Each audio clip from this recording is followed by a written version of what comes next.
Our first speaker is going to be here talking about queer food. Put your hands together for Noah Skate.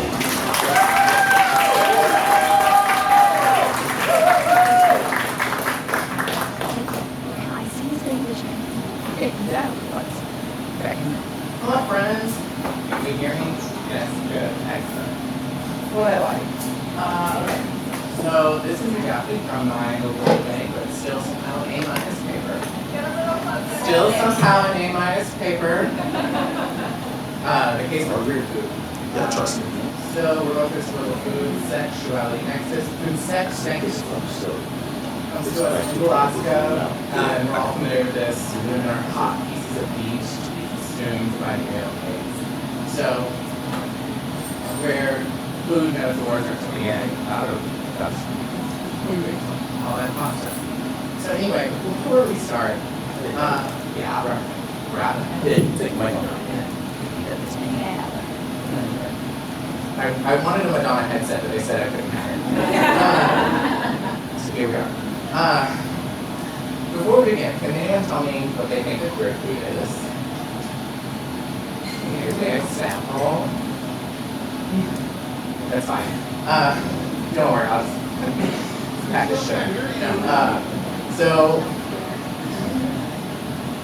initially I was looking forward to like queer food, where is it? Like thinking it might have been underground or just somewhere out there that we haven't found yet.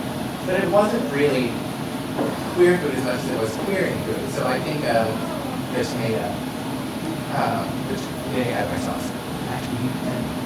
Before we begin, I will be saying the F word a lot. I'm not talking about the fuck W, so make your peace with it now. Okay. And then this is queer food. I wanted to talk a little bit about LGBT versus queer studies. So LGBT, lesbian, gay, bisexual, transgender, queer, intersex, asexual, two-spirit, whatever you want. The alphabet soup. So this, with these purposes, is going to refer to a more assimilationist politic, wanting inclusion into like the social systems that have been denied to queer people before. Whereas queer is like, why do we even have these social institutions? Why should I have to marry my partner so that I can make a good decision over his body? Like, or have my property transferred to him without paying taxes on it? Simple shit. Why must we be married to be on each other's health insurance? And I'm just saying I want this one to have health insurance. But no. And then there will be just like a little rocky sexual content, nothing violent, but I will be reading an excerpt from Audrey Ward's Soundy. So it's a bit like a Lizzo moment. There are bananas and pussies. Again, prepare yourself.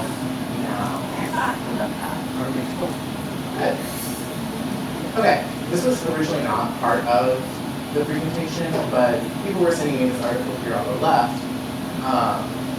And I found this one here on the right. So I think this might help us understand a little bit more of what I'm trying to get at when I say LGBT versus queer. So yeah, right. We've got this quote. This is 100% queerness. If what exists isn't friendly or safe, isn't healthy or inclusive of us, then we have to figure out what's going on and to nourish and connect us. And then we have to go together. And I don't love this idea of queerness being completely like oppositional or solely existing in response. What I much prefer is what Silver is telling us here. That there is something distinctly trans about the alchemy that transforms simple ingredients into a whole greater than the sum of its parts, and about reclaiming the repressive conditions that you've dealt, whether it be colonialism, the gender binary, or both, to bring something new into existence. This is much more in line with my own bullshit. And what I think, again, how I'll be using queer and queer food moving forward. Also, not just like dump on these people a little bit, but I don't know if you read the article. People were sharing the article. Lori has been trying to get us to stop calling them means altogether, instead calling them community collaborators. I'm glad we have less rights now. Okay, that is insufferable. Also, with sustainable farming, it looks like we're shifting to regenerative farming or restorative farming. It's all the same shit. Furthermore, these people are hiring. And for the full-time position to work on the farm, it's $15.50 an hour, which is insane for anyone, anywhere. especially because Orange County is, the living wage would be $18.32 an hour at a minimum. And so we'll come back to this when we talk about queer farmers and agriculture at the end. Yeah, like these ladies are not much shaded, and then a lot of them came from wealthy backgrounds as well. We'll also talk on about sustainability in middle class. Yes, so they're doing a great thing, but queers on a farm does not make a queer farm. Awesome. So this is another quote to kind of get us ready for the rabbit hole I'm about to take you down. And so this comes from a queer ecologist and a queer ecological imagination. And Seymour says that her version of environmentalism should be understood as one that goes on the general concern for the non-human well-being, to scrutinize issues of how racism, classism, homophobia, and transphobia are tied up in that well-being, or as it were, ill-being. So, without further ado, we're ready to dive in. Yeah. Okay. This is what I was getting ahead of myself with. When thinking about queer food, I thought this would be like such a snap, a very easy paper to write for my food justice class. I was wrong. Apparently, no one wanted to write about that ever. And so then I also had to do a lot of like gender instead of queer, sexuality, and whatnot. But I was thinking about the tomato and its disputed identity. Wow, scientists tell us it is a fruit. The Supreme Court in 1893 ruled that it is legally a vegetable for import and export tariff reasons. Again, like that's a fun fact, but it doesn't really get us anywhere. Same thing with carnivorous vegetations. North Carolina's being flytrap, or also the fig, consuming the fig wasp as part of its pollination. It's more a preponderance for strict vegans than myself, personally, it's super presentation. So again, it was not that queer food was underground, but it was all around us, and more so queering to being able to peel off the normative façade and to really see it for what it is. Because I don't know, but I can plant a freaking too, and I love plants, but they are terrifying. So we shouldn't think of them as just like fun little green guys who keep in pots. My argument for queer food, I'm going to make a patchwork case, and I'm going to take you through Barbara Ruslin's understanding of gender as structural. That's going to play out at the individual, the international, and the institutional levels. And this is a queer food scene that started me down this path. You should totally check it out. It will dye your hands pink because it was printed on a risograph. So to start, at the individual level, we'll look at Zombie. Zombie is Audre Lorde's biomythography, and in the final chapters of Zombie, Audre Lorde meets Abercrombie, who she has a whirlwind summer romance with. So I've been drinking carbonated beverage, and I have these terrible burps, so bear with me. Yes. So Audre Lorde would end up staying at Abercrombie's apartment, and Abercrombie would go out and do like the grocery shopping. And she would go down to the railroad overpass. There's an open air market, and would bring back all kinds of exotic fruits and vegetables and sugars and shit. So yes, and then Lorde being of an Afro-Caribbean background, like obviously these fruits and foods are very important to her, racially, ethnically, etc. But the way that Abercrombie and Audre Lorde are going to be using these fruits of home is what the queer element in this story is. So,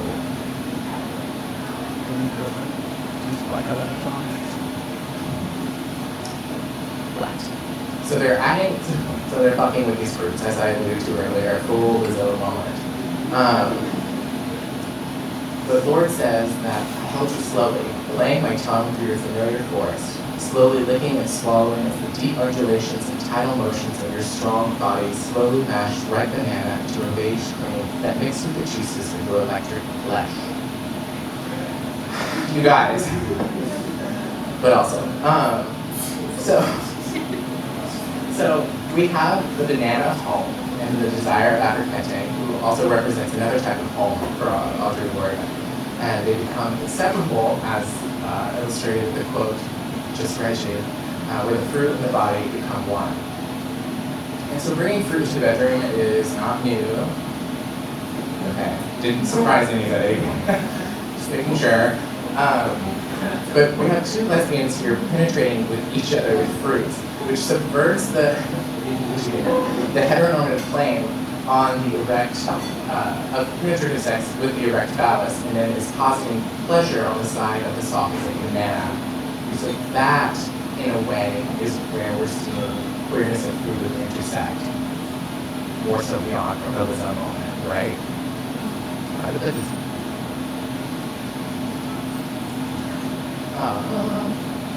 Yeah, I got a little ahead of myself. But again, the fluid sex nexus is upheld by the word appertente as it is undeniably moral, taking the expression, tell me what you eat and I'll tell you what you are, to new heights. On the interactional level, I'm going to be talking about some emojis. Are we familiar with the eggplant and peach emoji? So anyway, that's a little shifted. But anyway, at the interactional level, we're looking at cultural expectations, understood situational context, etc. And so there was the Apple Color emoji font gate back in, let me back to 2016. Before things went off the rails, on Halloween, the most holiest of days for queer populations, they updated their emoji font and changed the peach emoji from that delicious, juicy ass that we know and love, fruit, to a round, actual peach you pick up at the store, or perhaps off the tree. And that received public outcry.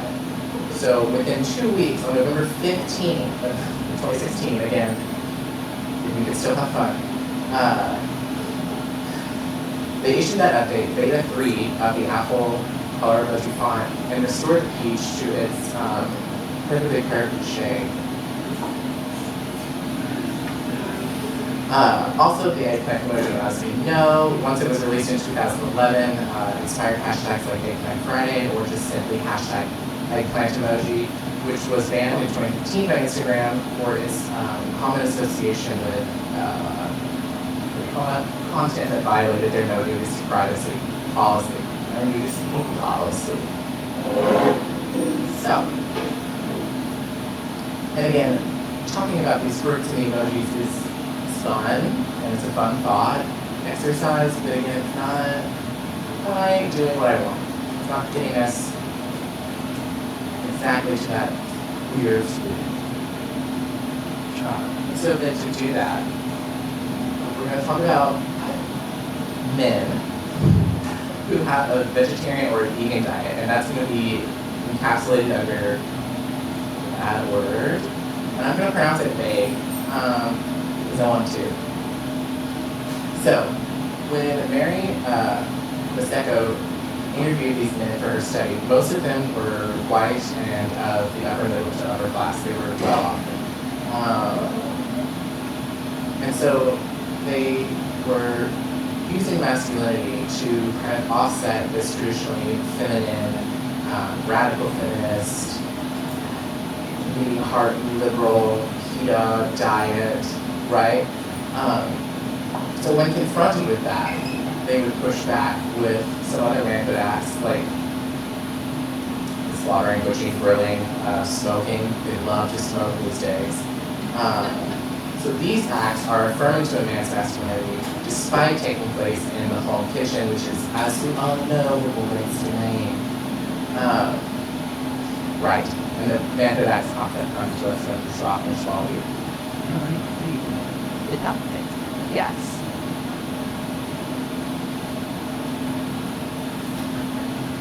And also looking at Brené Brown's masculinities, she describes 4 kinds: hegemonic, marginalized, and subordinate. Hegemonic masculinity is your typical alpha male, the standard all men are L2 in which they fail to meet. Implicit masculinity, which is the masculinity of Hegel's that we will see later, is one that is not hegemonic but is still benefiting from the system that rewards that masculinity.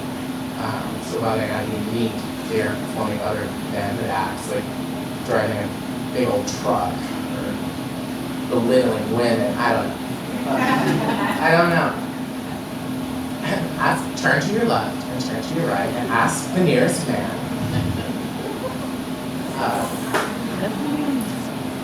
So yeah. And then also we have Twaig's masculinities, which also dovetails really well with what Connell was saying and doing. So I've included that here, and that could also be, we'll touch on veganism and its queer cousins later. So there we are. This gets us to the Hegans. So the men in Mary's study refer to themselves as Hegans, which is a man who is a vegan. In case you forgot or didn't think that men could be vegans, they can be, and they would like you to call them Hegans. So again, so we're reaffirming our masculinity through this wonderful term. And then also, when challenged, we're falling back on always expert research, red meat is cigarettes, haven't you heard the news? When you just look at the facts of it, it's more sustainable, so it's a better diet all over. And then again, the element class is really essential here, and that they have this time to explore veganism and the best practices of veganism, to check out all of the regular Washington Whole Foods and Trader Joe's and farmers markets and community nonsense that we all know and love. So, again, this is really where the queer element of the interactional level is coming out. We're seeing them wrestle with this idea, but then ultimately choose, instead of unlearning toxic masculinity and like hating women, we're just going to fall back on our old tricks, and that'll be enough to carry us through, and just be as toxic as I want while having a clean and happy diet. Yes. Right. I love fresh produce, no homo. But in Mary's study, there was one outlier, one man who did use an emotional reason to justify his vague diet, and that was Brian, and Brian's a bad. Not because he has sex with men or anything like that, but because he's a vegan and he is an abject failure of masculinity, right? So Brian was called a vegan faggot at a work event by his boss, who knew of his diet and thought everybody else should know of his diet. But she knew he wasn't like sucking dick with his pinky raised because his girlfriend also worked in the professional kitchen with the boss. So yeah, she knew what was up, but again, chose to label Brian this way, just to say, you're a failure of a man. I think so will you. Yes. And again, in that, she was invoking C.J. Pascal's The Fag Discourse, which is from the book The Teacher of Fag, which I would absolutely recommend. Fascinating and terrifying look into high schools. If you didn't get enough of high school during your 4 years, just jump right back in. Okay. So again, fag then succinctly represents everything that is not hegemonically masculine. And back to those masculinities earlier, the hegemonic masculinity is that alpha male. Marginalized masculinity is the masculinity of marginalized groups, and subordinate masculinity being specifically like the masculinity of queer men, because that hegemonic masculinity defines itself as the inversion or the negation of that, right?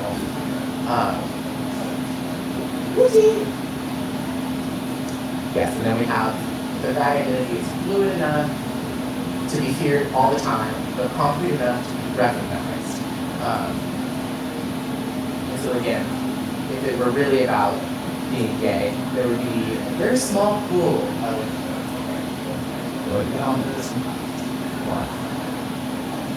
of manhood acts, of fadhood acts that one could pull from to then be accused of faggotry, which is what we all want to avoid.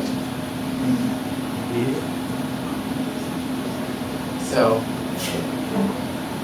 Brian was able to get through the rest of the night by just being pretty stoic about it, not expressing any emotion, not reacting, and again, following back on that hegemonic and masculine idea of no emotions, totally fine.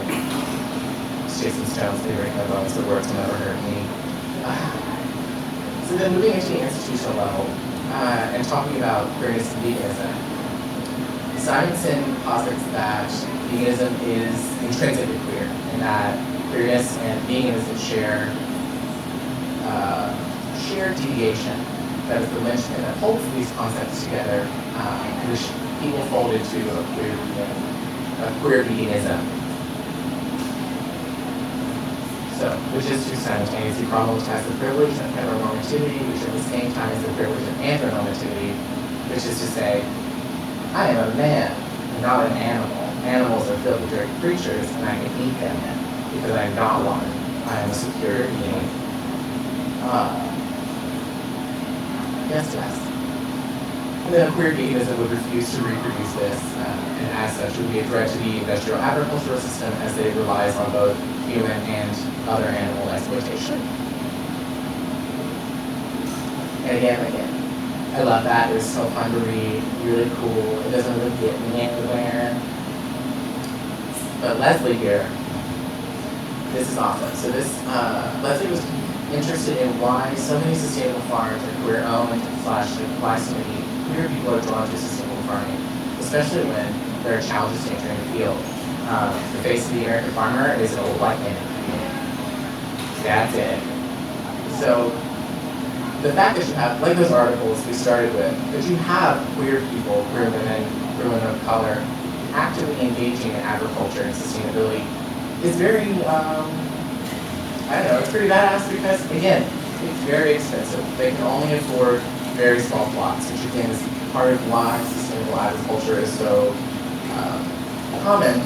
It's because the viability of that plot can be increased much more than through traditional agriculture. Yes. Interactions and relationships can be deeply gendered and heterosexist, and this is not to draw or to paint rural spaces as anti-queer. Often the narrative has been urban cities are queer utopias, but I, for one, am homosexual in an urban utopia, and I hate it here. But it's fine. So, like going to a farmer's market, you may find that the people who you're trying to sell eggs to don't like you. Don't like who you are, where you're from, or what you represent. And I think there's an example of that in our own community. Which if you're not familiar with, let me just say, they had a farmer's market, and it's on church property, and the church is like, we hate facts, okay, but it's never been a problem. And the church is like, okay, but now it is. And they're like, whatever you want. I hate facts too. So now they don't have that market anymore, or at least for now, and the person who was organizing it, who was like a very trans person, can't do that anymore, even though it was their passion project. And then also issues with land acquisition up in Wilford County, Kentucky, and the way you get land there is you marry or you marry it. No other way. From where American Pharaohs from, we love the fucking horses. And so a lot of the land there is either horse farms or housing developments. So we have these queer people doing these things. There's also like a deep, rich history of lesbian separatist communities, which I'm not going to touch on. But there's a handful in Tennessee, if you remember, in the market. So yes, not only queer people producing food, but doing the work of reclaiming a space and a profession that's previously been denied to them and understood to be masculine and heteronormative. Not queering food, but the food system itself. Which again, I would like to go back to those opening articles in that these people are reclaiming something that's been previously denied, much like Silver was getting at with the reclamation of the antidote, as opposed to I have a lot of money and time to get my farm. Which we also get in Leslie's whatever. In that we also see a lot of non-traditional family structure. The family farm idea is popularized in the 30s and 40s, mostly as a way to govern rural bodies, the family, etc., which would be like the breadwinner, like the farmer, the nurturing wife, and a handful of kids to operate machines. So yes, these non-traditional family structures we see like throubles and metas and polyamory, but then you also see, whereas Joshua Gay Dairy Farmer said, sustainability is having a partner who works on Wall Street who can float the business while you like teeter in the fields.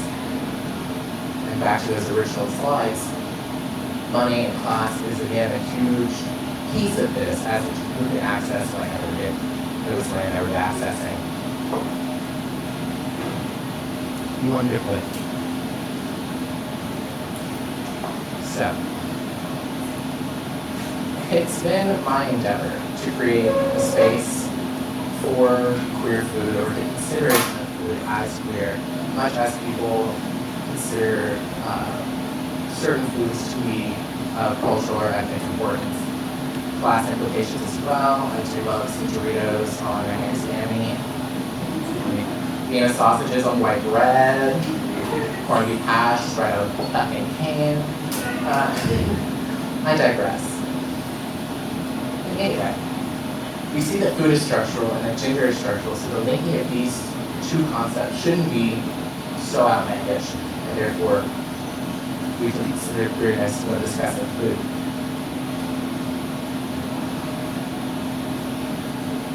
And again, even if this new frontier doesn't really lead us anywhere exciting, I think just the thought experiment itself can help us begin to think in new ways, just like those community cultivators, which are not weeds. But anyway, I hope I've created a space for queer food, though it may be liminal, and I believe it has great potential to continue to grow and to alter our conceptualizations of ourselves and the food we use to feed those selves. So yeah. These are other fields that are doing some really cool queer shit. Queer ecology, queer ecofeminism. The University of Kentucky has the Dimensions of Political Ecology conference. Does anyone here love dope? Okay. So dope is really cool, and you should absolutely go. It happens in early February. It's an incredible field, led by queer people, led by women of color, queer women of color, and they're doing a lot of the work that was so informative to this paper, and that I think will continue to drive this forward. These are my sources.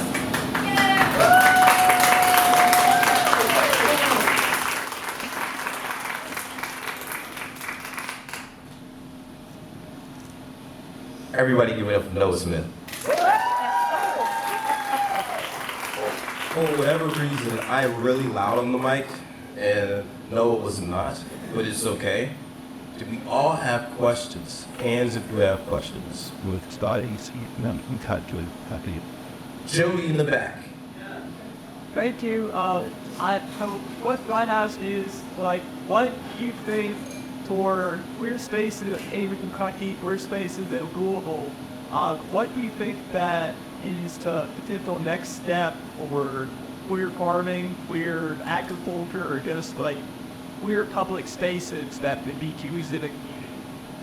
What is the next step for queer ag in the community? What's the next step? For starters, I try not to think, so. So I think we already see some of this, and some of this has been going on in the community for a while. I'm thinking of Americana and their growing culturally significant vegetables, which have not always been fermentable.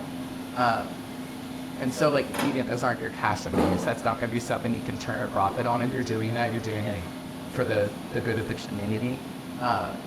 Which, again, was something else that the queer farmers talked about as an anti-capitalist rhetoric. So they would operate at a loss to provide exceptional animal husbandry or to provide food to those who could not otherwise afford it, or to offer things on a sliding scale. And so we see that again with also, like, carrot hospitalism that makes you around us. Areas. So it's already here, it's all around us. It's just making a concerted effort to see it that way. Because really, what the work you've done with gardens is a queer agriculture endeavor, and that it's really typical from what a nice, pleasant city should look like, right? Does that answer your question? Okay, great. Another question, hands if you have another question. Okay, back at the table with Shelby. Go ahead.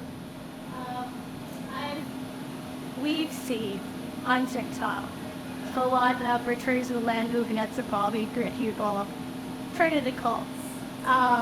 What are some best practices when moving forward here as alternative expot? I'm sorry, I'm halfway there. To not turn into a cult or to turn up? Good. Okay. Hey, look, I don't know. I don't think either. Like, I gotta ask. What are some best practices for the queer movement in agriculture to not look cultish? So I think when we're talking about new religious movements, we should be sensitive. No, I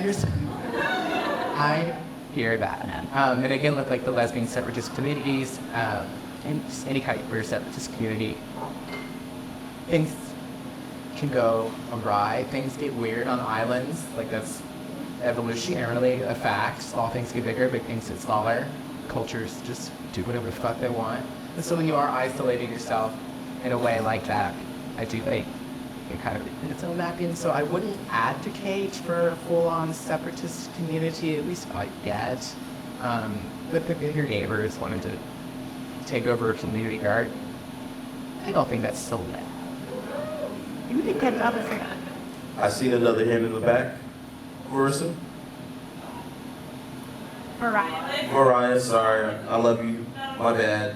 Mariah. So earlier you asked us what we thought of when we say queer food. What is the first food that pops into your mind of you to your queer to having this whole knowledge about it? What is the first food that pops into your mind when you hear queer food? So I would say the tomato. That's been my favorite Supreme Court case for a long time. But I mean, like a dragon fruit, you could make an argument for anything. And I'm not here to say that queer food is exactly what I said it is. If you're a queer person and you have a relationship to a food and that food is queer, whatever. But in terms of like structural, I do think my examples are the best. Like the pawpaw, Kentucky's native fruit, only native fruit. It's not commercially successful. It was very hard to find. But again, it speaks to a time when Kentucky was a lush tropic landscape that we had mastodons and giant sloths that were crawling all over this place. And also, let's shout out Big Bone Lick, the best state park name ever. I need all of their merch right now. Does that go to that too? Everybody put your hands together for Noah. We're gonna take 5. Really quick. Empty glasses in the air. Let's see empty glasses. Any? 1, 2, 3. Too many. All right. So those people and everybody else that don't have a glass, go ahead back to the bar.